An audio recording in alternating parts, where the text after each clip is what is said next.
Ako ang inyong Lolo Pael. Ako naman si Kabanong.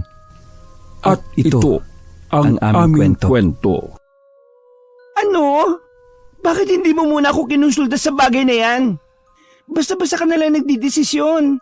Hindi mo ba talaga ako pinahahalagahan? Yung opinyon ko?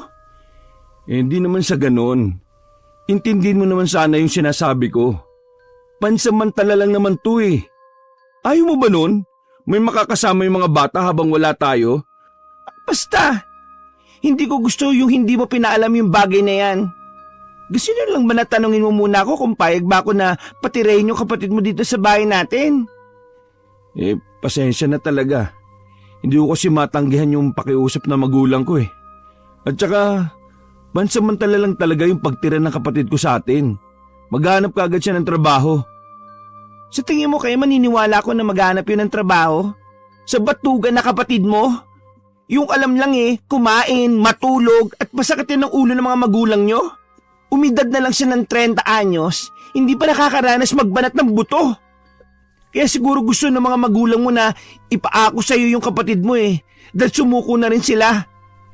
Hindi naman sa ganon. Kaya gusto ng kapatid kong tumira dito sa atin kasi gusto niyang dito maghanap ng trabaho. Ay, ewan ko sa'yo. Basta hindi ako papayag. Pinal na ang desisyon ko. Tinalikuran na siya ng kanyang galit na asawa. Napapahagod na lang sa batok si Phil. Lalo tuloy sumakit yung ulo niya. 10 taon na silang mag-asawa ni Crisanta. 2 taon din silang nakapisa noon sa kanyang mga magulang. Pero bumukod rin sila kasi hindi makasundo ng asawa ang kapatid niya. Maliban pa sa walang natitira sa sahod nila. Kahit nakabukod na sila, patuloy pa rin naman ang pagsuporta niya sa pamilya na hindi naman pinakikialaman ng asawa. Pinalipas muna ni Phil ang init ng ulo ng asawa bago ito muling kinausap. Mahal, galit ka pa ba? Sorry na mahal. Alam mong ayaw kong nag-aaway tayo ng ganito eh. Sino ba nag-umpisa? Sino ba naglihim? Sorry na, okay? Patawarin mo na ako. Sorry kung hindi ko muna sinabi sa'yo. Pero sana maintindihan mo ko. Nawalan lang talaga ako ng pagpipilian eh. Hindi naman ako galit sa pamilya mo eh. Kita mo nga wala kang naririnig na kahit na ano sa akin, kahit suportan mo pa sila habang buhay. Ang sa akin lang, minsan ko nang naranasan na nakasama sila sa iisang bubong. Huwag mo naman sanang muling iparanas na makasama ulit yung kapatid mo sa iisang bubong ulit. Pansamantalang halang eh. Nangako naman yung kapatid ko na habang wala pang trabaho tutulong dito sa bahay. Di ba, balak umuwi ni Manang Magda sa kanila kasi may sakit yung asawa. Di, kapatid ko na muna yung magbabantay sa mga bata habang hindi pa bumabalik si Manang Magda. At least, tiyuhin ng mga anak natin yung mag-aalaga at titingin sa kanila. Bumuntong hininga naman si Crisanta habang tinitingnan ang refleksyon ng asawa sa salamin na nasa harapan niya. Pero kung talagang ayaw mo, okay lang naman. Tatawagan ko na ngayon si nanay para sabihin na hindi maaring tumuli rito si Ryan. Muling bumuntong hininga si Crisanta. Nang akmang hugutin ng asawa ang cellphone nito sa bulsa, inawat niya ito. Okay, pero pansamantala lang Kapag bumalik na si Manang Magda, kahit wala pa siyang nakukuhang trabaho, kailangan na niyang umalis dito sa bahay. Talaga? Nako, salamat mahal. Sabi ko na maiintindihan mo rin ako eh. Huwag ka mag-alala. Sasabihin ko sa kapatid ko yung kondisyon mo. Tipid lang nang ngumiti si Crisanta sa asawa na kitang-kitang kasiyahan sa naging desisyon niya. Niyakap pa siya nito. Kahit papaano'y nauunawaan niya ito. Batid niya na namimiss na nito ang pamilya lalo na ang nag-iisang kapatid nito. Nang araw na umalis si Manang Magda pauwi sa kanilang probinsya para alagaan ang asawang may sakit, yun din ang araw ng pagdating ng kapatid ni Phil mula sa probinsya.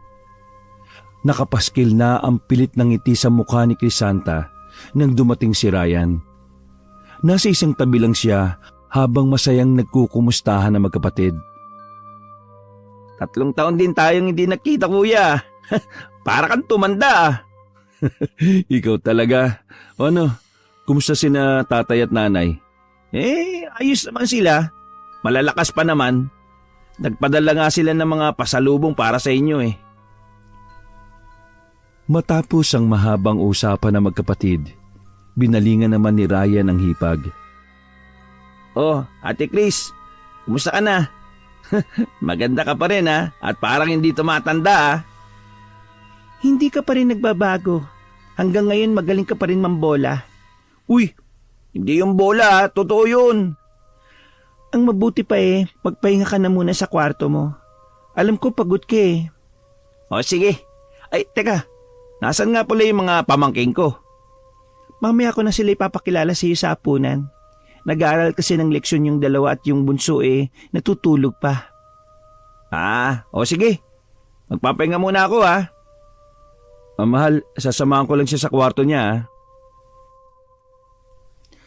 Nang tumalikod ang magkapatid, napalis naman ang ngiti sa mukha ni Crisanta. Inayos na rin niya ang mga dalang pasalubong ng bayaw. Malapit lang sa kusina yung kwarto na gagamitin pansamantala ng bayaw niya. Magiging komportable ka naman siguro dito, no? Mamaya ibababa ko na lang yung electric fan sa kwarto namin. Parto ba to nung umalis niyong kasambahay? Hindi. Walang may-ari nito. Si Manang Magda sa kwarto yun ang bunso namin natutulog. Ganun ba? Okay na rin to kahit maliit lang. Saan mo nga pala balak mag-apply ng trabaho? Hindi ko pa nga alam eh. Saan ba maganda mag-apply? Marami kang maaaring pasukan rito. Basta huwag ka lang maging mapili. Ay, oo nga pala. Dala mo ba yung mga requirements mo? Baka matulungan kita na maipasok sa kumpanyang pinapasukan ko. Hindi ko dala eh. Sabi nila nanay ipapadala na lang daw nila. Ha? Pwede ba yun? Oo, sabi nila eh. Parang biglang sumakit ang sentido ni Phil. Lumingon pa siya sa bukas na pinto ng kwarto. Nag-aalala kasi siya na baka narinig ng asawa yung pinag-uusapan nila magkapatid. Muli niyang binalingan ng kapatid na nakahiga na sa kama habang nakaunan ang 2 braso sa ulo. Ito kasi yung napag-usapan namin ni Ate Chris mo. Habang wala ka pang trabaho, ikaw na muna yung titingin sa mga pamangkin mo. Bigla namang napabangon si Ryan sa kama at napatitig sa kapatid. Ano? Gagawin niyo akong yaya? Kaya niyo ako pinapunta rito? Oo, teka muna. Bago ka magsalita, pakinggan mo muna yung sasabihin ko.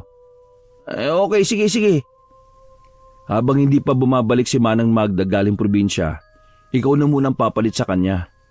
Madali lang naman ang gagawin mo eh. Mababait naman yung mga bata. Ang Ate Chris mo naman ang nagluluto at madalas rin na work from home lang siya. Wala lang talaga kaming makuha na kapalit ni Manang eh. Ay, bakit naman ako pa? Hindi nga ako nag-aasawa kasi ayoko nga mag-alaga ng anak eh. Mag-aalaga naman pala ako ng pamangkin. Yung bunso lang naman yung titingnan mo at ihahatid sa eskwelahan. At half day lang naman yung pasok nun eh. Yung dalawa maghapon sa eskwelahan nila.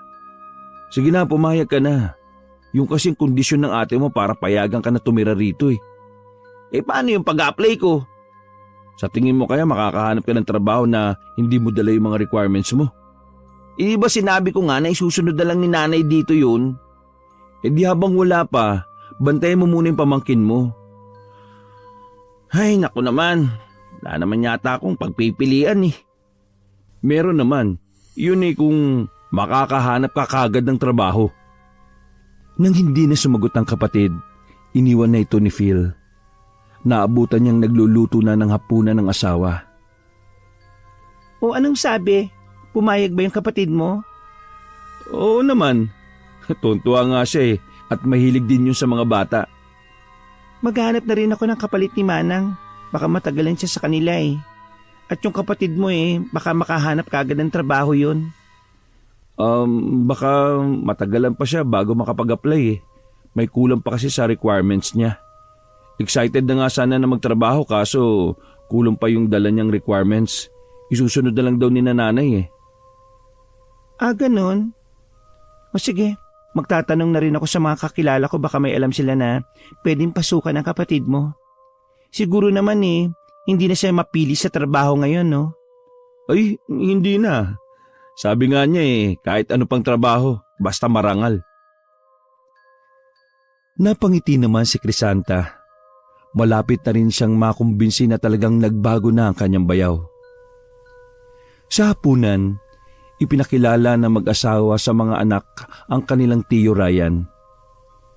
Oh, kumusta kayo mga bata? Bati tayo Pansamantala ako munang magiging yayo nyo.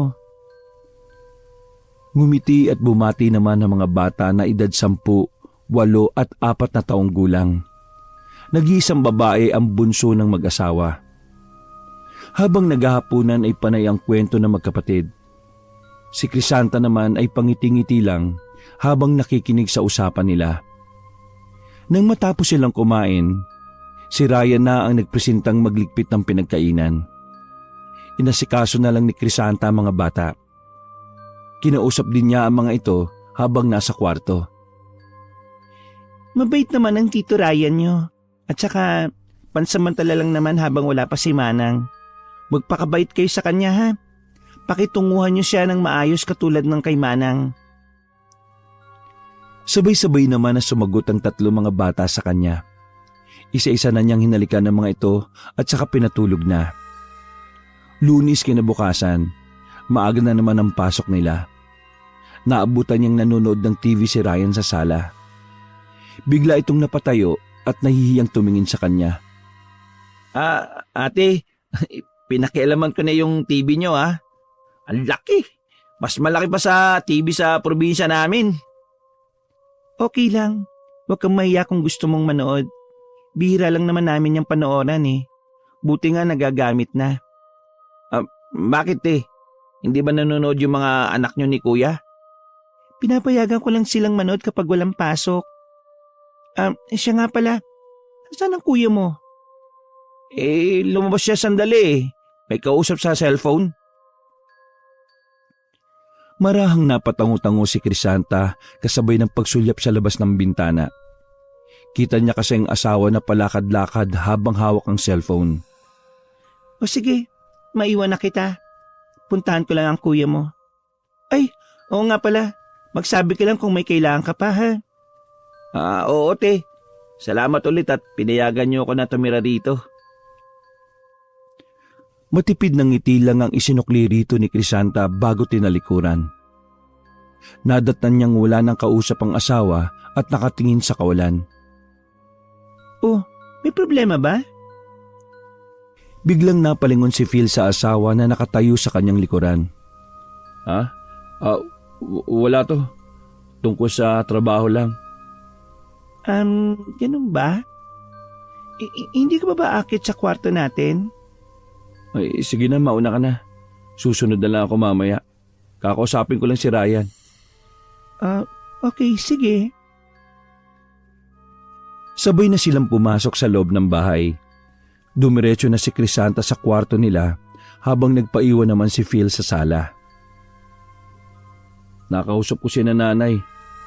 Balak mo lang palang magbakasyon dito. Paano? Kasi pinagtabuyan na ako ng mga magulang natin sa bahay.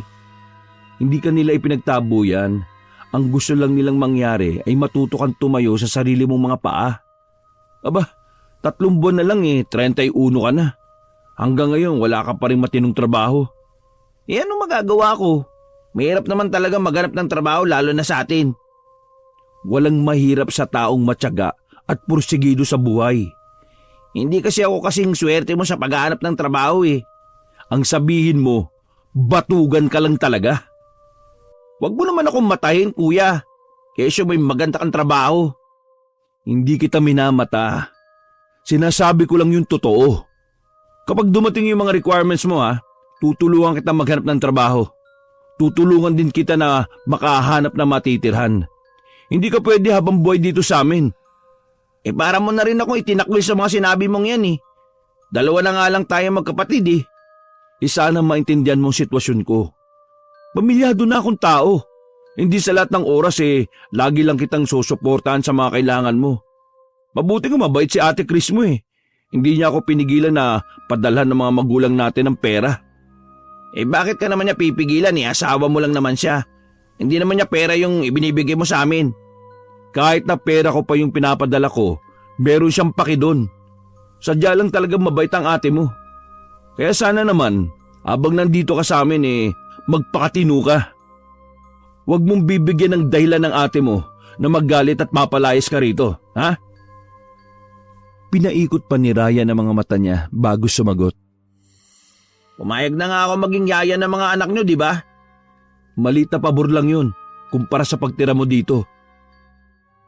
Yan ka na naman eh.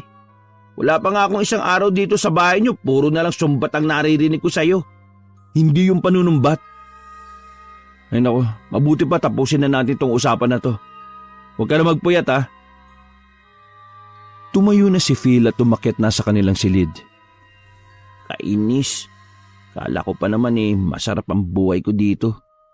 Gagawin lang pala akong yaya ng mga batang yan. Mababait daw. Mukhang makukulit at spoiled.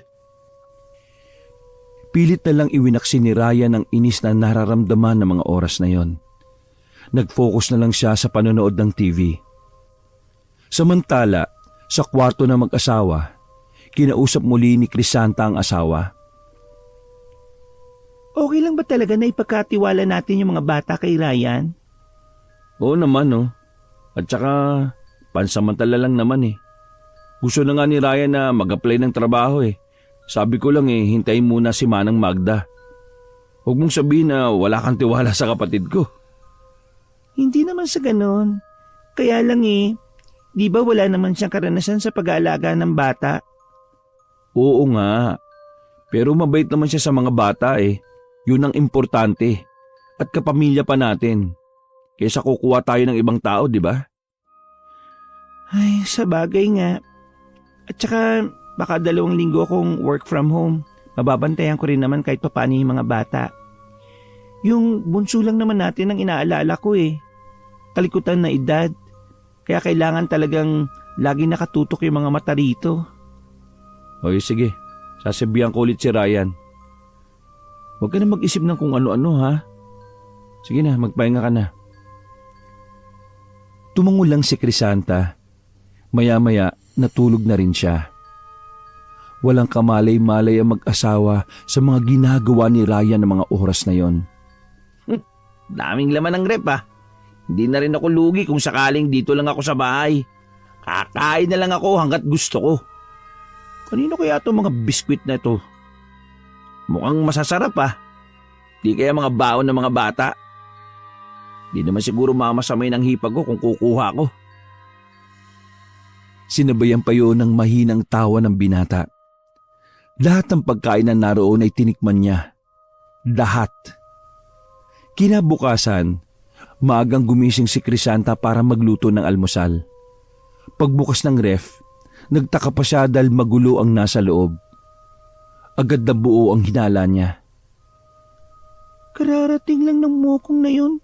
Mukhang niraid na yung buong ref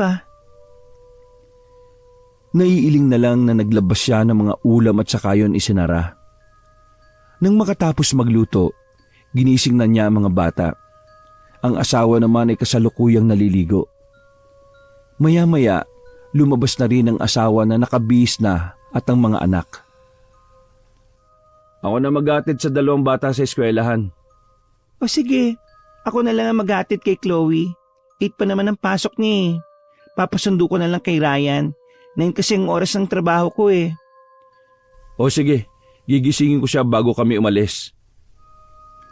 Gusto sanang banggitin ni Crisanta yung tungkol sa ginawa ng kapatid nito sa ref. Pero minabuti na lang na palampasin na lang niya muna yon. Nang makatapos mag-almusal ni Phil, pinunta na nito ang kapatid sa kwarto. Makailang ulit niya itong tinawag pero hindi ito tumitinag. Nilapitan na niya ito at niyugyug ng malakas. Ano ba? Natutulog pa yung tao eh.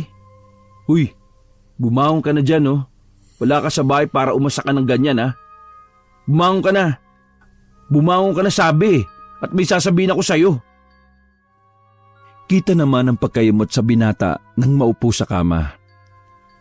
Ano ba kasi yung sasabihin mo? Pwede naman natang mamaya na yan eh. Tutulog pa yung tao yo. Ay nako. Paalis na ako. Hindi ko na yun masasabi mamaya. Sige na, umayos ka na. Akala ko ba nagkaintindihan na tayo?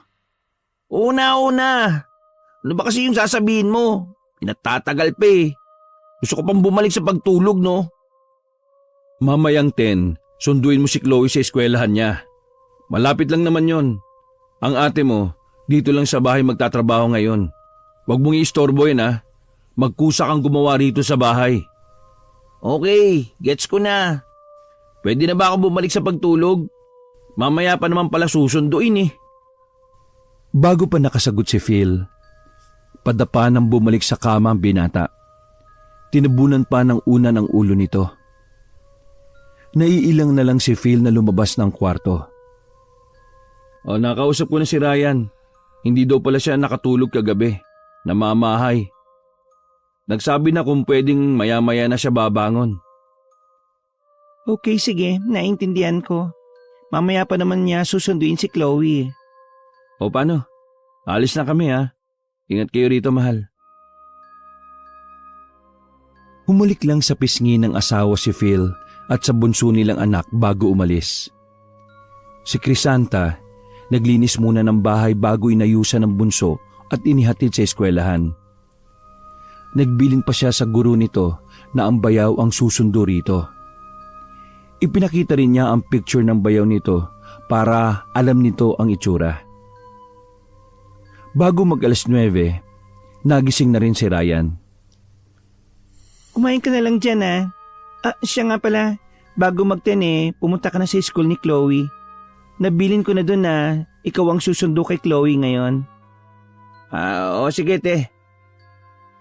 Matapos ipaalala sa bayaw ang oras ng pagsundo nito sa anak, umarap na sa screen ng kanyang laptop si Crisanta. Si Ryan naman, muling naghanap ng makakain sa ref. Hindi niya pinansin ang nakatakip na ulam sa mesa. Pagkatapos kumain, nanood muna ng TV ang binata habang hinihintay ang oras ng pagsundo sa pamangkin. Ngunit dahil nawili sa panonood, hindi na niya namalayan ang oras. Pagtingin niya sa dingding, nakita niya sa orasan na 10:30 na. Bigla siyang napatayo at tumakbang palabas ng bahay. Ano ba yan? Nakalimutan ko yung oras. Ba't kasi ako pa yung kailangan sumundo eh? Hindi ko tuloy malalaman yung ending nung pinapanood ko. Bad trip talaga oh. Pagdating sa eskwelahan, inip na ang guro at pamangkin sa paghihintay sa kanya. Wala rin kang ngiti-ngiti ang guro habang pinapasadahan siya ng tingin. Napansin din niya ang pagsasalubong ng kilay nito. Pasensya na po at nakalimutan ko yung oras ng pagsundo sa bata eh. Halika na Chloe. Hindi naman na umimik ang guro at ibinigay na sa kanya ang gamit ng bata. Naiiling pa ito habang sinusundan sila ng tingin. Habang naglalakad, nun lang napansin ni Ryan na naka-boxer short lang siya at wala man lang damit. Lah, kaya pala gano'n na lang ang tingin sa akin ng babaeng yun. Napatingin naman sa kanya ang pamangkin sa bigla niyang pagtawa. Bilisan mo na maglakad. May gagawin pa ako eh. Nauna na siyang maglakad rito. Ang bata naman ay binilisan na rin ang paglalakad para makahabol sa kanya. Pagdating sa bahay, ibinabalang niya ang gamit ng pamangkin at binalikan ng panonood. Bandang 12:00 na nang lumapit sa kanya ang pamangkin at sinabing nagugutom na. Kumuha ka na lang ng pagkain sa rep. Huwag mo akong istorbohin sa panonood. Ito talaga oh. Tinitigan pa siya ng pamangkin bago ito tumalikod. Pumunta pa ito sa silid ng ina para tingnan ang ginagawa nito. Nang makitang abala ang ina sa trabaho, bumaba muli ang bata at bumaba muli ang bata at kumuha na lang ng pagkain sa ref. Alauna na nang lumabas si Crisanta sa kwarto. Nakita niya ang anak sa kwarto na kumakain ng cookies. Nang tanungin niya ito bakit yun ang kinakain, nagugutom na raw ito at wala pang pagkain. Agad na pinuntahan ni Crisanta ang kusina. Wala pang ang sinaing at lutong ulam. Nasa lababo rin ang ginamit ng bayaw na plato at kubyertos. Nang silipin niya ang bayaw sa sala, nakataas pa ang mga paa nito habang nanonood ng TV. Tawa pa ng tawa ito habang nakakalat ang mga pinagbalatan ng pagkain na binili niyang baon para sa mga bata. Hindi niya napigilan na kumuyom ang mga kamao. Mabilis siyang nagsaing at nagbukas na lang ng dilata para makakain na kaagad sila mag-ina. Muli siyang bumalik sa kwarto at isinama ang anak. Sinabihan lang niya ito na huwag maingay habang nagtatrabaho siya. Namalaya na lang niyang nakatulog na ang anak sa kama. Nang matapos ang oras ng trabaho, lumabas si Crisanta. Wala na ang bayaw sa sala. Naiwan pa roon ang mga kalat. Maging sa kusina, nakatambak yung mga hugasin nito. Nabasa rin niya ang message ng guro ng anak na bakit wala pa ang sundo nito. Late din pala siya sa pagsundo kay Chloe. Ay nako. Nang hapon na dumating ang asawa, sinabi ni Crisanta ang mga ginawa ng kapatid nito. Baka hindi ka maniwala. Ayan oh, kinuhanan ko ng picture. Halos pinagduldulan pa niya rito ang cellphone. Pangalawang araw pa lang ng kapatid mo sa bahay natin. Pero tingnan mo yung mga ginawa oh. Pati pagsundo kay Chloe, late din. Ay kapatid mo ha. Ay nako. O sige, kakausapin ko si Ryan. Hindi ko papalampasin yung ginawa niya. Kinuusap nga ni Phil ang kapatid na nagmamaang-maangan pa nung una. Pero nung ipinakita niya yung mga picture, hindi na rin ito nagkaila pa. Ano ba? Para yan lang eh. Ililigpit ko naman yan eh. Tsaka ang damot naman niya. Bakit? Siya lang ba ang gumagastos rito? Parang pagkain lang eh. Hindi madamot si Chris. Kaya lang, bakit naman pagkain ng mga bata yung nilantakan mo? Ibaon nila yung sa eskwelahan eh. Ano ka, bata? Hindi ko alam eh.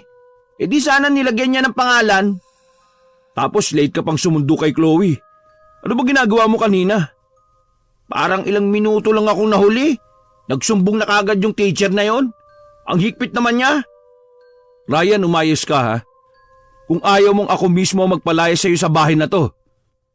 Ayoko magkaproblema kami ng ate mo nang dahil lang sa iyo, no? Kita pa rin ang tinitimping inis kay Phil nang talikuran niya ang kapatid. Ayun, inausap ko na siya. Pasensya na daw sa nangyari. Hindi na daw yun mauulit. Pati ako humingi rin ng dispensa sa inasal ng kapatid ko. Wala ka namang kasalanan eh. Yung may diferensya, yung kapatid mo. Bigyan pa natin siya ng isa pang pagkakataon. Baka magbago na rin siya. May magagawa ba ako? Kapatid mo pa rin yan. Kinausap ko na yung kaibigan ko na kung pwede ipasok sa gas station ng kapatid niya itong si Ryan. Kapag nakapasok na siya doon, tutulungan ko siyang maghanap ng bahay malapit doon. Gusto ko rin kasi siyang matutong tumayo sa sarili niyang paa eh. Maganda nga yung plano mo. Baka kunin ko na lang muna yung isa kong pinsan para makakasama ni Chloe. Sa hapunan, tahimik lang sila. Hindi pa rin kasi mawala-wala ang inis ni Crisanta sa bayaw. Hindi niya ito tinatapunan ng tingin. Ate Chris, sorry nga pala sa nagawa ko ha. Hindi na yung mauulit, pangako yan. Okay lang. Huwag na lang sanang maulit na malit ka sa pagsundo kay Chloe sa eskwelahan. Tumango na lang si Ryan bago muli nitong tinutok ang atensyon sa pagkain. Ang binata na rin ang naglikpit ng pinagkainan nila ng gabing yon. Kinabukasan, nagulat pa si Crisanta na maagang bumangon ng bayaw. ito na rin ang nagpresenta na maghahatid kay Chloe sa eskwelahan. Nagtaka naman si Crisanta kung bakit hindi pa ito bumabalik. Naisip na lang niya na baka nag-ikot-ikot muna ito. Hanggang sa dumating ang oras ng trabaho niya, hindi pa rin bumabalik ang bayaw. Dahil sa kaabalahan sa harap ng laptop, hindi na niya namalayan ang pagtunog ng cellphone sa ibabaw ng kama niya. Nang huminto siya sa ginagawa ay pasado 12:00 na. Noon lang niya naisipan na tingnan ang cellphone. Maraming missed call at tad-tad ng messages ang messenger niya. Halos manginig ang buong katawan at mawala ng kulay ang mukha niya. Ay naku, ang lalaking yun talaga. Tinakbo na niya palabas ng bahay hanggang eskwelahan ng anak. Naabutan niya ang anak na kumakain sa isang tabi habang nagkaklase ang guro sa pangtanghaling klase. Agad niyang nilapitan ang anak at niyakap. Naku, sorry nak. Kung natagalan ako ha. Ano, okay ka lang ba? Tumango naman ang bata at ngumiti sa kanya. Humingi rin siya ng paumanhin sa guro ng anak. Nagbigay din ng saloobin ng guro tungkol sa kanyang bayaw.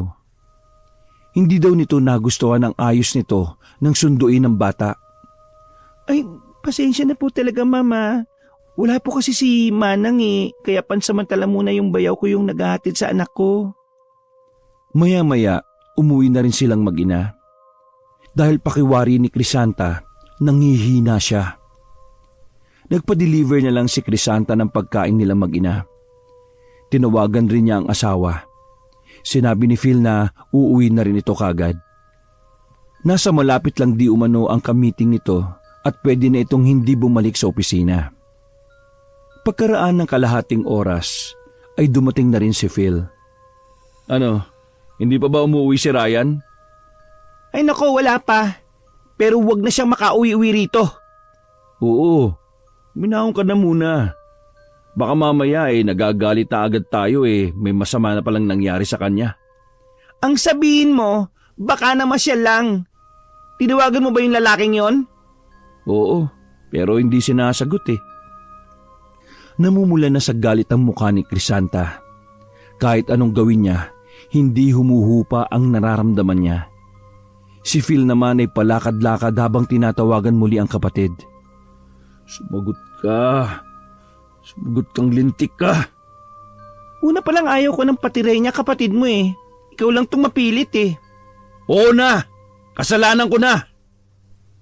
Nahinto ang kanilang pagtatalo na may humintong tricycle sa tapat ng bahay nila. Lumapit si Phil sa may bintana at sinilip kung sino ang dumating. Yan na si Ryan. Gusto mo ba siyang harapin? Ay nako, ikaw na yung kumausap sa kapatid mo. Baka kung ano pang masabi ko dyan. Kilala mo naman ako kapag ganitong galit ako. Okay, sige. Dito ka na lang muna. Mabigat ang mga hakbang na lumabas ng kwarto si Phil. Madilim din ang anyo ng salubungin ng kapatid. Hoy, saan ka nang galing? Sa eskwela ni Chloe. Pagdating ko dun wala na yung bata Sa tingin mo kaya aabutan mo pa ng ganitong oras si Chloe? Anong oras na Nahuli lang naman ako ng isang oras Sinungaling ka talaga Pasado 12:00 na nang sunduin ng ate mo si Chloe. Yun na nga lang ang gagawin mo Hindi mo pa magawa ng tama. At ano yung sinasabi ng guru na pumunta ka daw doon na naka-boxer shorts lang? Niwala ka daw pang itaas. Ano ba? Nag-iisip ka ba talaga, ha? Eskwelahan yun. Pupunta ka ng ganong ayos? Pasensya na kuya. Hindi na mauulit. Nakita kasi kami nung classmate ko nung college Nagkakwentuhan. Ayun nga, hindi ko namalayan yung oras. Diyan ka magaling sa mga mabababaw mong katwiran. At talagang hindi na mauulit. Kasi aalis ka na ngayon sa bahay na ito. Sige na, umalis ka na. Bumalik ka na sa probinsya. Kuya naman, sabi ko nga hindi na mauulit Maawa ka naman kuya. Pangako, hindi na mauulit yun. Magtitino na ako. Hindi na ako naniniwala pa. Malala ka na. Wala ka ng pag-asa. Anong sasabihin mo sa mga magulang natin ha? Ikaw na nga lang yung pwede kong asahan Ipagtatabuyan mo pa ako? Para ka namang hindi kapatid niyan eh. Hoy, wag mo akong daanin sa pangungonsensya mo ha. Ikaw tong may problema. Ayaw mo magtino. Ayaw mong baguhin yung ugali mo. Kaya nga nangangako ko na babaguhin ko na yung sarili ko eh. Pangako kuya, huwag mo lang ako paalisin. Bigyan mo ba ako ng isa pang pagkakataon, please? Sige na. Lumut pa si Ryan sa harapan ng kapatid. Umiwas naman ang tingin si Phil rito.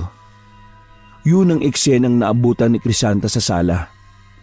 Bumalik na lang ulit siya sa kanilang kwarto. Ano?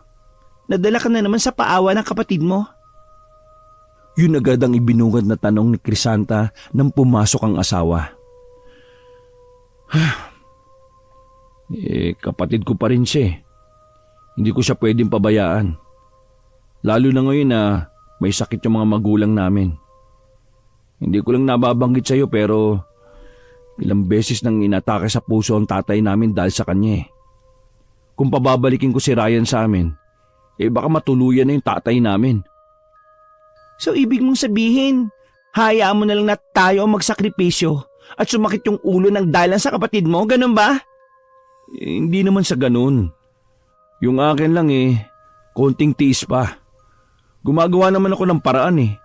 Hinahanapan ko na siya ng malilipatan na trabaho. Wala nga bayag yung kapatid mo eh. Walang buto, walang kusa. Numero 1 batugan. Baka isang linggo pa lang yan nagtatrabaho umayaw na eh. Wag mo naman siyang agad husgahan. Hindi natin hawak ang kalooban niya. Malay mo naman sa pagkakataong yun magbago na siya. Ay naku, ewan ko sa'yo. Basta ako hindi na naniniwala na pwede pang magbago yung kapatid mo.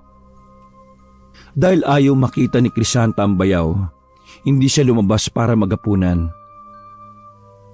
Kuya, si Ate Chris, hindi ba siya sasabay sa atin? Ayaw niyang sumabay. Sana naman ipakita mo sa ate mo yung sinasabi mong magbabago ka na. Oo naman kuya.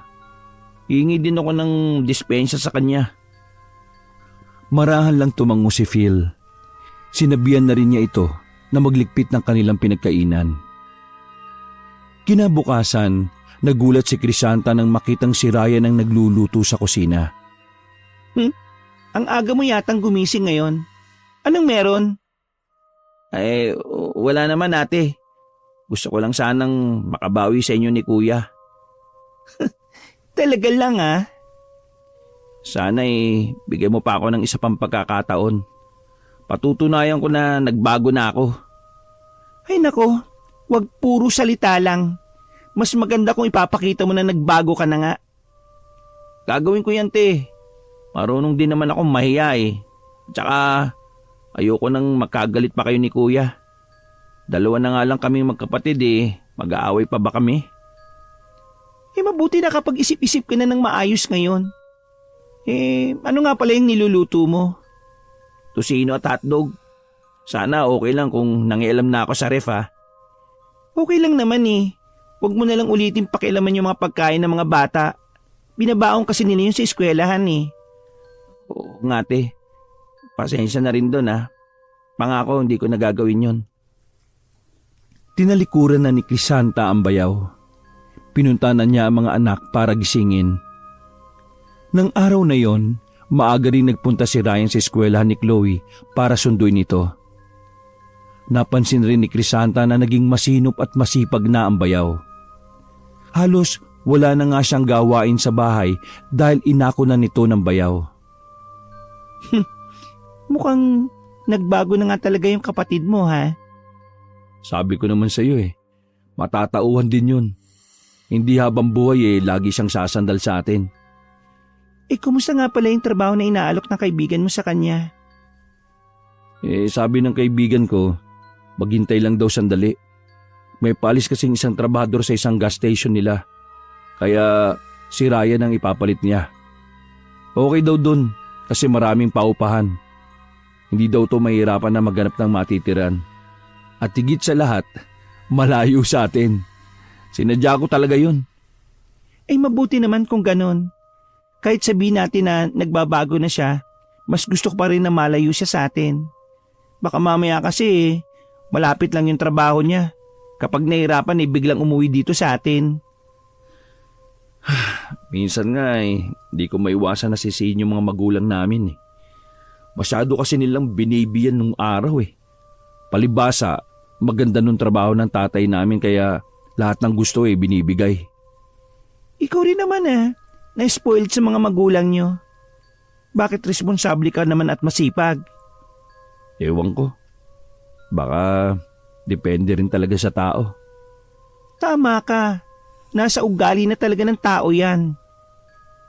Matuli na lumipas ang 1 linggo. Tuluyan na ngang nagbago si Ryan. Hindi na ito batugan katulad ng dati. Nawala na rin ang agam-agam sa dibdib ni Crisanta. Kung sakaling may iwan ito at ang mga bata. Sa 1 linggo na kasi ay sa opisina na ulit siya magtatrabaho. Hindi na ako mag-aalala kung sakali. Mukhang nagbago na talaga yung kapatid mo eh. Natutuwa nga rin ako sa pagbabago niyang yun eh. Nagduda pa nga ako nung una pero 1 linggo na eh. Hindi na talaga bumalik yung dati niyang ugali. Dumating yung araw na papasok na sa opisina si Crisanta. Ang bayaw at anak na bunso lamang ang may iwan sa bahay. Nagbili na lang siya kay Ryan. Okay, Ti. Ako nang bahala sa bayad kay Chloe. Salamat Oh, ingat kayo rito. Kahit abala sa trabaho, lagi pa rin niyang kinukumusta ang mga bata, lalo na si Chloe. Lagi niya itong tinatanong kung nalilate pa ba si Ryan sa pagsundo dito. Sabi naman nito ay hindi na. Madalas din daw na maglaro sila nito. Araw yun ng linggo. Wala ang asawa at bayaw. Ang mga bata naman ay hinayaan muna niyang manood ng TV. Kasalukuyan siyang nasa garahe at naglilinis nang makakita siya ng mga basyo ng mga bote ng alak. Biglang kinutuban ng masama si Crisanta. Pagdating ng asawa at bayaw, agad niyang kinumpronta ang huli. Ano yung mga basyo na yan, ha? Yan ba, Te? Bote ng alak. Hindi mo ba alam? Hoy, wag mo akong pinipiloso po, ha? Alam kong bote yan ng alak. Yung gusto ko malaman kung umiinom ka rito sa bahay. Minsan lang naman, Te, kapag wala akong magawa. Minsan lang kamo? Ganyang karami? Naipon lang yung mga yan. Pero hindi ganyan karami ang iniinom ko sa isang araw. Wala akong pakialam kung ilang bote ng alak yung kaya mong inumin. Ang akin lang, bakit ka umiinom ng alak sa loob ng bahay ko? Sino nagbigay ng permiso sa'yo, ha? Pati ba naman pag inom ng alak, bawal na rin sa bahay na to? Wala akong pakialam kung araw-araw mo man gustong lumaklak ng alak. Basta wag lang dito sa bahay ko. Alam mo may mga kasama kang bata dito eh. Nakikita ba ni Chloe na umiinom ka? 5 taon lang yung bata. Pinapakita mo yung masamang bisyo mo. Pasensya na, Te. Sige na, hindi na mauulit. Hindi ko naman alam na bawal pala yan eh. Ay hindi na talaga dapat maulit. Dahil kung hindi, ako mismo magpapalaya sa iyo sa bahay na ito. Hindi na hinintay ni Crisanta na sumagot ang bayaw. Binirahan na niya kagad ito ng talikod. Binalingan naman ni Ryan ang kapatid na tahimik lang habang pinagsasabihan siya ng asawa. Ang higpit naman ni Ate Chris, para yun lang. Intindihin mo na lang siya. Kahit ako nagagalit sa ginawa mo eh. Ako nga hindi ko nagawang uminom dito dahil ayaw kong ipakita sa mga anak ko. Dapat tayo mga matatanda ang nagpapakita ng magandang halimbawa sa mga bata. Sige na kuya, pasensya na. Di na mauulit. Tinapik pa ni Phil ang balikat ng kapatid bago ito tinalikuran. Pinunta ni Phil ang asawa sa kusina. Naabutan niya itong nag-aayos na ng mga pagkain sa ref. Akala ko ba hindi na niya pakikialaman yung pagkain ng mga bata? Ayan wala na namang natira. Parang bata yung kapatid mo. Parang hindi 30 anyos mag-isip. Hayaan mo na. Pagkain lang naman yan eh. Baka isipin pa niyan pinagdadamutan natin siya. Hayaan. Kaya namimihasa yan eh. Kunting tis na lang, mahal. Magkakatrabaho na siya at aalis na siya dito sa bahay natin. Ay naku, gasgas na yung linya na yan.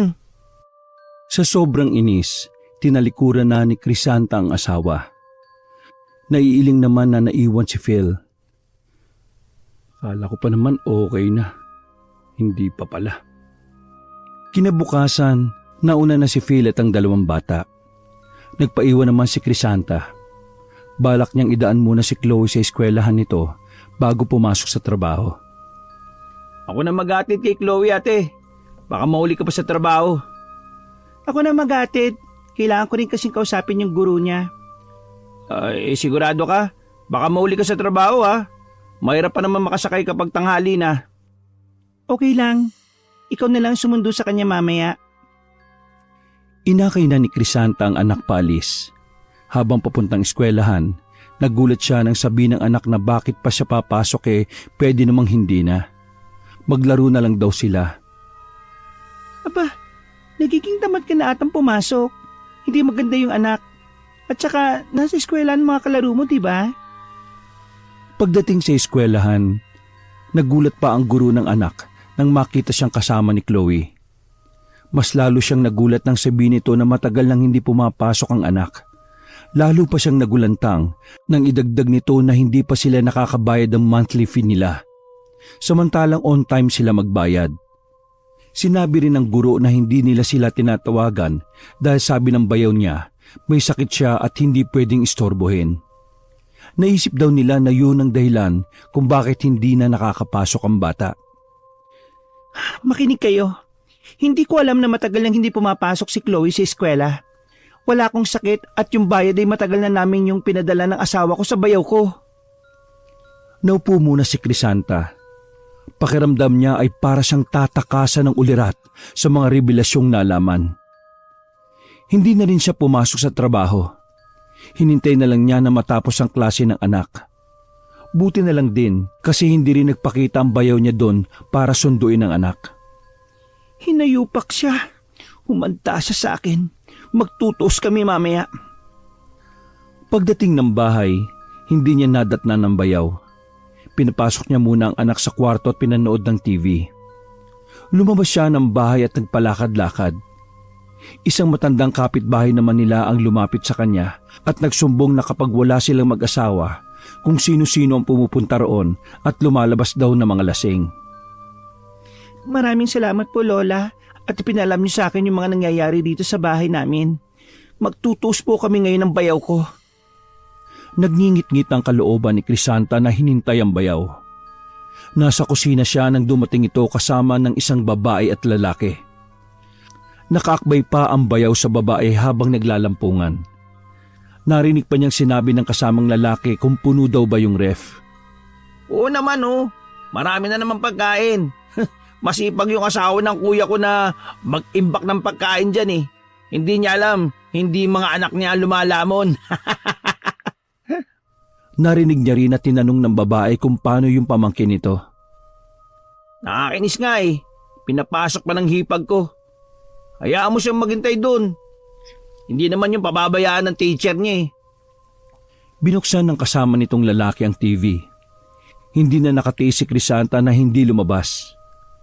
Pare-parehong nanlaki ang mga mata ng mga ito sa pagkakatitig sa kanya. Ate, akala ko nasa trabaho ka na. Anong ginagawa mo dito? Di ba ako dapat yung magtanong niyan? Anong ginagawa ng dalawang yan dito sa pamamahay ko? Ate, dinalaw lang nila ako. Papalis na rin sila. Ang kapal din naman ng pagmumukha mo, no? Batugan ka na nga, perwisyo pa yung dala mo sa pamamahay ko. Hoy, teka nga lang muna. Sumusobra ka na, ha? Bahay din to ng kuya ko. Kaya wala kang karapatang pagsalitaan ako ng ganyan sa harap ng mga kaibigan ko. Ang lakas naman ng loob mo na pagsalitaan ako ng ganyan sa mismong pamamahay ko. Palamunin ka lang naman namin dito Kaya kung ako sa'yo, umalis ka na. Isama mo yung mga kaibigan mo na kasing kapal ng mukha mo ang mga pagmumukha nila. Hoy, babae!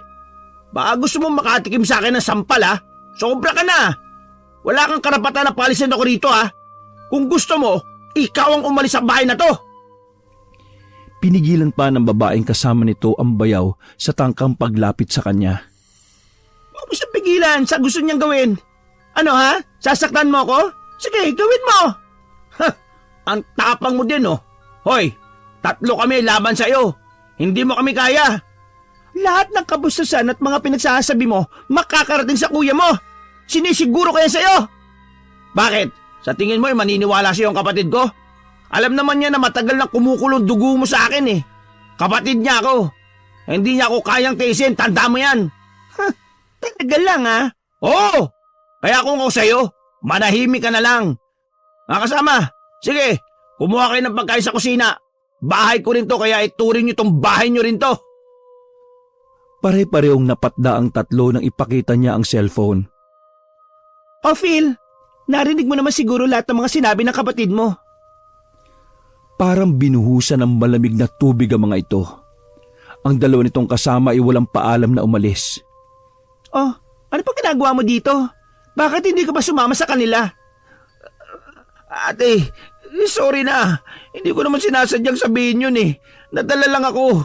Ate, pakiusap naman oh. Wala ko ibang pupuntahan eh. Hindi ako nadadala sa ganyan oh. Hindi ako ang kuya mo na madaling maawa sa paawa effect mo. Tinalikuran na ito ni Crisanta pagkatapos. Kahit naririnig pa niya ang pagagulgol nito, hindi na niya ito nilingon. Maagang dumating ng araw na yun si Phil. Agad nitong tinanong ang kapatid. Kanina pa nagkukulong sa kwarto. Baka naman maawa ka na naman ha? Hindi ko naman papalampas yung ginawa niya. Lalo na yung pagsalitaan ka ng ganon. Pinuntahan niya ni Phil ang kapatid sa kwarto nito. Makailang beses niya itong kinatok pero hindi nito binubuksan ang pinto. Napilitan na siyang puwersahin yon. Saktong pagbukas ng pinto, akmang iinumin na ng kapatid ang muriatik. Wag! Huwag mo ituloy yan! Agad na inagaw ni Phil ang hawak nitong muriatik. Magulgol naman ito ng iyak habang sapo ang ulo niya. Pabayaan mo na lang ako kuya. Total naman eh, wala namang kwenta sa iyo yung pagiging magkapatid natin eh. Hindi totoo yan oh. Alam mong mahal kita. Ginagawa ko lang yung mga bagay na yun kasi gusto kitang matuto sa buhay. Hindi habang buhay nandito ako. Kami ni na tatay at nanay. Niyakap naman ito ni Phil. Yun ang nadatna ni Crisanta. Nagpupuyos naman ang kalooban na tumalikod siya. Hinintay na lang niya ang asawa sa kwarto nila. Hindi naglipas sandali, pumasok na rin ito.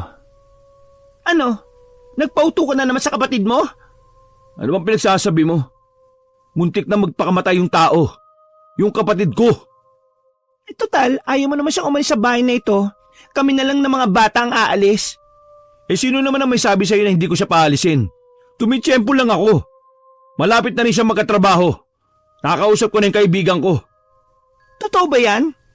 Kapag pati ikaw nagsisinungaling na rin ha, sinasabi ko sa iyo Phil, lalayas kami ng anak mo. Kahit anong pagpapakita ng kabutihan ng bayaw kay Christina, hindi na niya ito kinakausap pa. Sa maraming pagkakataon, malamig ang pakikitungo niya rito.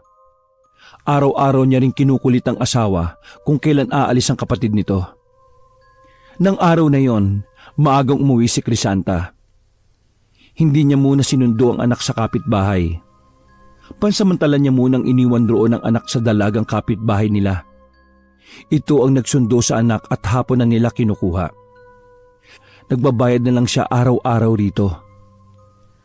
Dumiretso siya sa kusina at nagsali ng tubig sa pitsyel.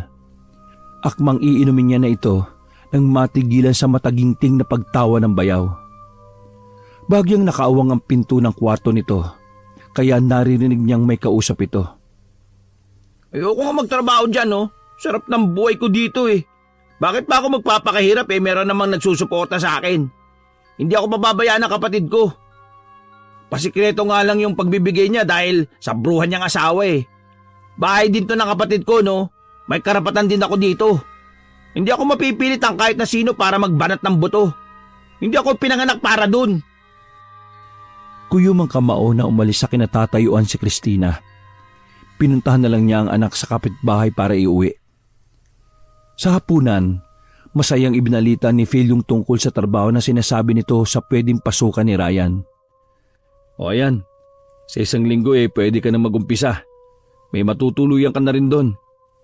Eh kuya, di ba mahirap yung trabaho sa gas station? Saka yung amoy nun. Baka magkasakit naman ako nun sa baga. Wala namang trabahong madali eh. Lahat ay nag-uumpisa sa mahirap at mababa. Kailangan mo na magtrabaho para maranasan mo kung paano kitain ng pera. Hindi ba pwede na ibang trabaho na lang, kuya? O sige, mamili ka. Yung trabaho o uuwi ka sa atin. Napatiim naman ng bagang si Ryan. Tumungo na lang siya para hindi makita sa mukha niya ang inis. Sa kwarto ng mag-asawa, hindi maikakaila ang tuwa ni Christina sa naging desisyon nito. Tama lang ang ginawa mo, no? Sa tanda ba naman nun nakasandal pa sa'yo? Tama lang naman yun habang wala pa siyang trabaho. Dapat nun pa kasi natin siya pinaalis Aalis na nga, di ba? Ilang araw na lang naman magtatrabaho na siya. Hindi na nakipagtalo si Christina sa asawa. Ang mahalaga sa kanya, kapag umalis na ang bayaw niya, matatahimik na rin ang bahay nila. Nang sumunod na araw, hindi pumasok si Phil sa trabaho dahil sa sama ng pakiramdam. Inuwi na lang niya ang trabaho para kahit nasa bahay siya, nakakapagtrabaho pa rin siya. Bago umalis, sinadya pa ni Christina na paringgan ang bayaw na nasa malapit lang. Ang sipag mo talaga, no? Mga katulad mo dapat yung tinutularan Wala sa bukabularyo yung katamaran. Ay, siya nga pala. Pinagbiling ko na lang sa kapitbahay si Chloe, Bakit pa? Nandito naman ako Papasundo ko na lang kay Ryan mamaya. Ay, wag na. Kung hindi rin lang ikaw ang susundo, hayaan na lang natin yung kapitbayong sumundo kay Chloe. Ako na lang, Ate Chris, para makabawi naman ako sa'yo. Huwag ka na mangialam pa. Patagal na akong walang tiwala sa'yo. Sinira mo na. Oo, tama na yan. Ang aga-aga mainit ang ulo mo. Ako nang bahala kay Chloe, okay? Tinapunan pa ng malamig na tingin ni Crisanta ang bayaw na mukhang maamong tupa na nakatingin sa kanya. Isang oras pa lang sa opisina si Crisanta, hindi na siya mapakali. Para siyang sinisilihan. Hindi niya maintindihan ang pagkabalisa na nararamdaman ng mga oras na yon. Baka stress lang ako. Sino ba naman ang hindi may stress sa taong yun? Ay nako. Samantala, kung kailan malapit na ang oras ng pagsundo kay Chloe, saka naman nagpatawag ng Zoom meeting ang boss ni Phil. Naku, paano kaya ito? Sakto naman na bumungad si Ryan sa kwarto niya. Kuya, malapit na yung oras ng uwian ni Chloe. Oo nga sakto rin na nagpatawag ng meeting yung boss ko Paano kaya ito? Pwede mo bang tawagan yung kapitbahay natin, pakisabi na pakisundo mo na si Chloe? Bakit pa kuya nandito naman ako? Huwag ka namang abala pa ng ibang tao, ako na susundo kay Chloe. Sige. Salamat Wala yun kuya, ano ka ba? Nagmamadali nang lumabas ng bahay si Ryan para sunduin ang pamangkin. Nang masundo ang bata, malapit na sila sa bahay na makasalubong ni Ryan ng kaibigan. Niyaya siya nitong sumama. Chloe, ikaw na lang umuwi mag-isa May pupuntahan lang ako. Marunong ka na bang umuwi mag-isa? Bago ka tumawid tumingin ka muna sa kaliwat kanan Tumango naman ang bata bago naglakad ng mag-isa. Si Ryan naman ay sumama na sa kaibigan. Hindi naman natuloy sa oras ng meeting kaya naisipan ni Phil na hintayin na lang sa labas ng gate nila ang anak at kapatid. Malayo pa lang ay tanaw na niyang naglalakad mag-isa si Chloe. Biglang kumabog ng malakas ang kanyang dibdib. Nang matanaw siya ng anak, kumuway pa ito bago tumakbo. Kasabay naman ng paparating na sasakyan. Anak, huwag kang tumawid! Hintayin mo ako dyan! Ngunit hindi siya pinakinggan ng anak. Tuloy-tuloy lang ito sa pagtakbo at pagtawid. Parang gustong pahintuin ni Phil ang oras ng mga sandaling yon. Kitang-kita niya kung paano mabangga ang maliit na katawan ng anak at pumailalim pa ito sa ilalim ng sasakyan. Chloe! Hindi! Anak ko! Ilang hakbang lang ang nagawa ni Phil sa paglapit sa anak. Siya pa ang kumuha rito sa ilalim ng sasakyan. Chloe! Anak! Tulungan niyo kami! Dali natin sa ospital si Chloe! Chloe! Agad namang tumulong ang driver ng sasakyan. Dinala nila ito sa pinakamalapit na ospital. Samantala, halos mahimatay naman si Crisanta sa tawag na natanggap. Agad din siyang nagtungo sa ospital. Ano nangyari sa anak natin? Bakit nangyari to? Bigla na lang siyang tumawid eh. Pinipigilan ko siya. Maniwala ka. Hindi ko gusto yung nangyari. Ipaliwanag mo kung ano nangyari. Bakit nangyari to? Sa paputol-putol na salita, sinabi ni Phil sa asawa na ang kapatid ang sumundo. Hindi niya lang alam kung bakit mag-isang umuwi si Chloe. Dala ng galit at takot sa nangyari sa kanilang anak. Hindi na napigilan ni Crisanta ang matinding emosyon. Pinagbababayo niya sa dibdib at muka ang asawa. Hindi naman siya inawat nito. Tinanggap nito ang lahat ng pananakit niya. Bakit mo pinagkatiwala sa kanyang anak natin? Bakit?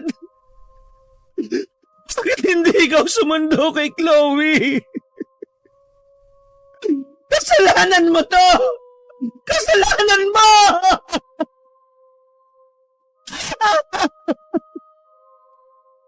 Napalupasay na lang sa baldosa ng ospital si Crisanta habang walang tigil ang kanyang pagtangis.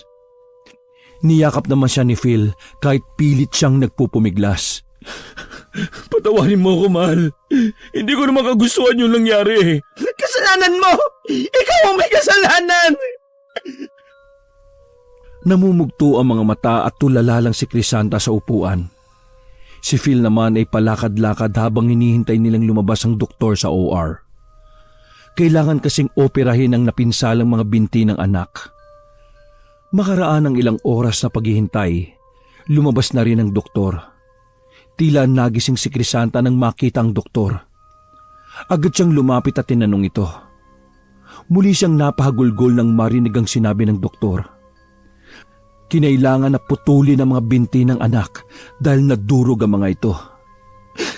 Hindi! Ang anak ko! Hindi! Si Phil naman, hindi mapigilan na suntukin ang dingding. Hindi niya inalintana ang sakit at pag-agos ng dugo mula rito. Pakiramdam niya, manhid ang buo niyang katawan maliban sa sobrang paninikip ng dibdib niya. Umaapaw sa galit ang kanyang puso. Ni hindi siya sinundan ng tingin ng asawa nang humakbang siyang paalis. Madilim na madilim ang kanyang anyo. Pag-uwi ni Ryan sa bahay, sinulubong kagad siya ng malakas na suntok ng kapatid. Bumulandra siya sa pader. Tigalgal naman na tiningnan niya ang kapatid. Noon lang kasi siya nito pinagbuhatan ng kamay. Kuya, bakit mo ako sinuntok? Kulang pa yan! Dapat sa'yo pinapatayan ni Malga! Pagkatapos kitang tanggapin sa bahay na ito, ito ba mapapala namin? Hayop ka talaga! Muli itong sinuntok ni Phil. Nagmamakaawa naman ito sa kanya habang nakataas sa mga kamay. Tama na kuya! Maawa ka! Ano bang kasalanan ko sa'yo? May gana ka pang umuwi rito? Ang kapal ng mukha mo! Simula ngayon sa araw na ito, hindi na kita kapatid! Wala akong kapatid na katulad mo! Ano ba kasi ang ginawa ko? May sinabi na naman ba sa'yo ang asawa mo? Gusto lang niya tayong pagawain eh! Gago! Animal! Gusto mong malaman kung anong ginawa mo, ha? Nasa ospital si Chloe. Agaw buhay! Kailangan putulin ng mga binti niya. Kasalanan mo kung bakit siya nasagasaan. Pinagkatiwala ko sa iyo si Chloe. Bakit mo siya hinayaang umuwing mag-isa? Ano? Hindi ko alam. O kuya, patawarin mo ko. Hindi ko sinasadya. Umalis ka na sa pamamahay ko. Ayaw na kitang makita kahit na kailan. Ayaw na kitang maging kapatid. Wala akong kapatid na mas sahol pa sa hayop. Kuya, patawarin mo ko. Huwag mo kong balisin makiusap. Wala akong ibang pupuntahan. Kuya! Kinaladkad ni Phil ang kapatid palabas ng kanilang gate. Diyan ka na babagay. Sa kalye. Huwag ka na magpapakita sa akin. Wala kang dadalhin na kahit na ano. Sige na, umalis ka na! Kinalampag pa ni Ryan ang gate at paulit-ulit na tinawag ang pangalan ng kapatid. Huminto lang siya nang mapansin na pinagtitinginan na siya ng mga kapitbahay. Hindi awa ang nakikita niya sa mga ito, kundi galit at paninisi sa kanya. Marahil alam na ng mga ito ang nangyari at siya rin ang sinisisi. Yuko ang ulo na umalis siya. Wala siyang pagpipilian kundi ang bumalik sa kanila. Tumagal pa ang mag-asawa ng ilang linggo sa ospital. Kailangan pa kasing obserbahan ang mga naputol na binti ng anak. Tila dinudurog ang puso ni Crisanta tuwing nagigising ang anak at umiiyak. Sana sa akin na lang nangyari ito, anak. Bakit sa'yo pa? Napakabata pa niya para maranasan ng lahat ng ito. Simula na nangyari ang aksidente, hindi na kinausap ni Christina ang asawa. Ramdam ni Phil na siya ang sinisisi nito. Lalo pa niyang niluwakan ng pangunawa rito. 2 buwan rin sa ospital ang anak nila. Hindi na pumapasok sa trabaho si Crisanta. Tanging si Phil na lang ang nagtatrabaho. Naging malamig na rin ang kanilang pagsasama. Isang hapon, pag-uwi ni Phil galing trabaho, wala siyang nadatnan sa bahay kundi isang sulat. Nanginginig ang mga kamay na binasa niya yon. Hanggat nakikita ka namin ng mga anak mo, hindi mawawala ang sugat at sakit na itinulot ng aksidente niyon. Hindi na natin may babalik ang dating samahan natin. Sinira na ito ng kapatid mo. Patawad. Hanggat kasama ka namin, hindi ko magagawa ang isang bagay na matagal ko nang gustong gawin. Ngayon pa lang, humihingi na ako ng kapatawaran sa gagawin ko. Hindi na napigilan ni Phil ang pagdaloy ng mga luha sa kanyang mga mata. Doble ang sakit na nararamdaman niya ng mga sandaling yon. Sa isang iglap, nawala na sa kanya ang pamilya niya. Umuwi na lang si Phil sa kanila. Naroon din ang kanyang kapatid na parang walang nangyari. Talaga bang wala ka ng pagbabago, ha? Hindi mo lang kita kinakitaan ng pagsisisi. Bakit ba ako naman yung sinisisi mo? Matagal nang tapos yun. Wala na tayong magagawa pa. Kaya tama na. Rinding-rindi na ako sa iyo eh. Bakit hindi ka nalang bumalik sa bahay nyo? Ay, oo nga pala. Iniwan ka na nga pala ng asawa at mga anak mo. Pagsisisihan mo rin ang lahat ng mga ginawa mong ito. Magsisisi ka! Ngumisi lang si Ryan bago naglakad palayo. Hindi na muna umalis si Phil. Nalulunod lang kasi siya ng labis na kalungkutan sa bahay nila kung babalik pa siya doon. Isang araw na rin niyang napapansin na hindi umaalis ang kapatid. Lagi lang itong nakakulong sa kwarto nito. Hindi na siya nakatiis na hindi ito puntahan. Ano bang ginagawa mo rito sa kwarto mo? At ilang araw ka nang hindi lumalabas? Pinag-aalala mo lang magulang natin eh. Nagulat pa si Phil nang makitang puro suka ang sahig ng kwarto nito. Baboy mo talaga. Pagkatapos mong magpakalango sa alak, dito ka pa magkakalat? Kuya, tulungan mo ako. Dali mo ako sa ospital. Ha? Anong nangyayari sa'yo? Tinanggal ni Phil ang kumot nito. Tatad ng sugat ang buo nitong katawan. Sobrang payat na rin ang katawan nito. Halos makita na ang mga buto. Hindi makapaniwala sa ilang araw lang na yon ay ganito na kaagad ang naging itsura ng kapatid. Dinala na sa ospital ng araw na yon si Ryan pero pinalabas rin kinabukasan. Wala kasing makita mga doktor na sumuri rito na sakit nito. Binigyan lang sila ng mga gamot para sa sugat nito. Lalong lumalala ang kalagayan ng kapatid.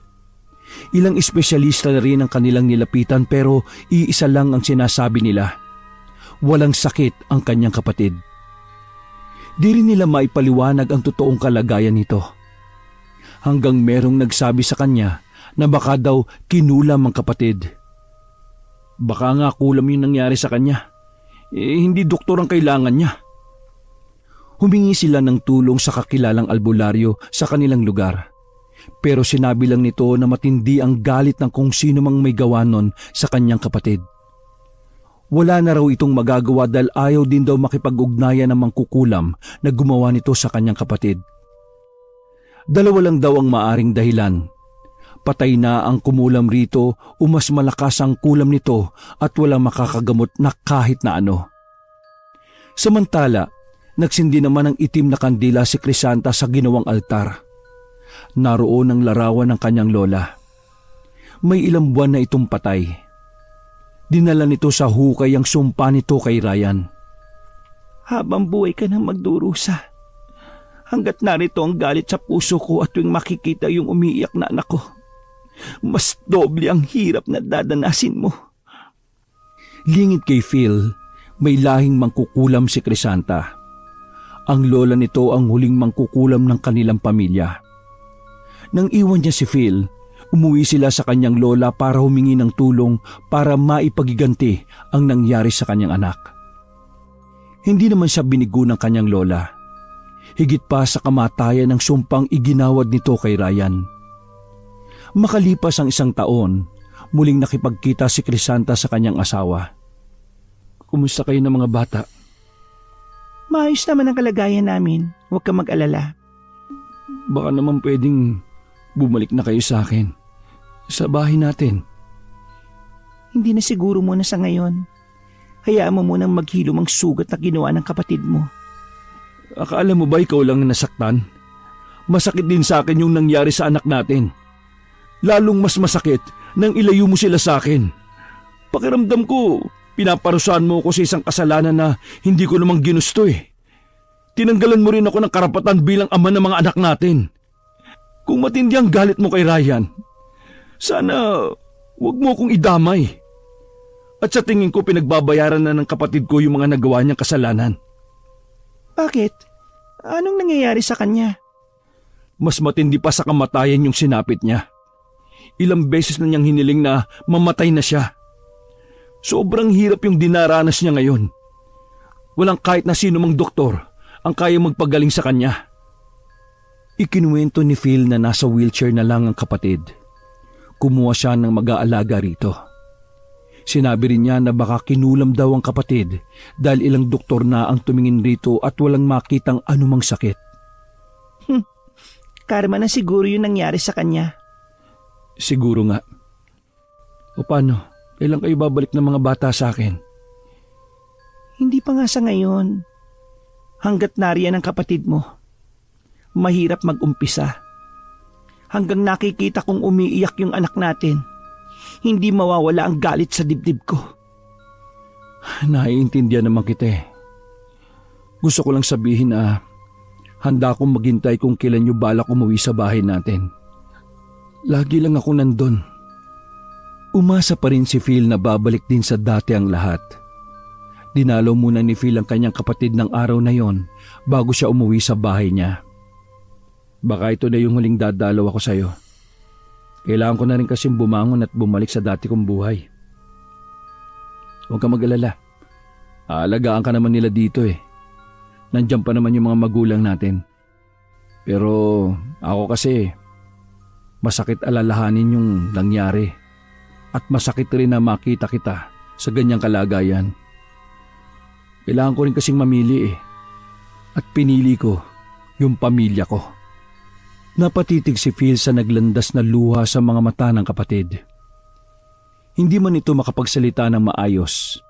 Alam niyang naiintindihan siya nito. Paalam. Imposible man. Umaasa pa rin akong gagaling ka. Niyakap ni Phil sa huling sandali ang kapatid niya. Bago siya tumalima at naglakad palayo. Malayo pa lang, nakita niya kagad na bukas ang ilaw ng bahay nila. Kinutubang kagad si Phil kaya dali-dali siyang pumasok sa loob. Naroon ang kanyang pamilya. Nakangiting naghihintay sa kanya. Maluha-luha na nilapitan niya ang mga ito at niyakap. Alam niya na buo na ulit ang kanilang pamilya. Wakas.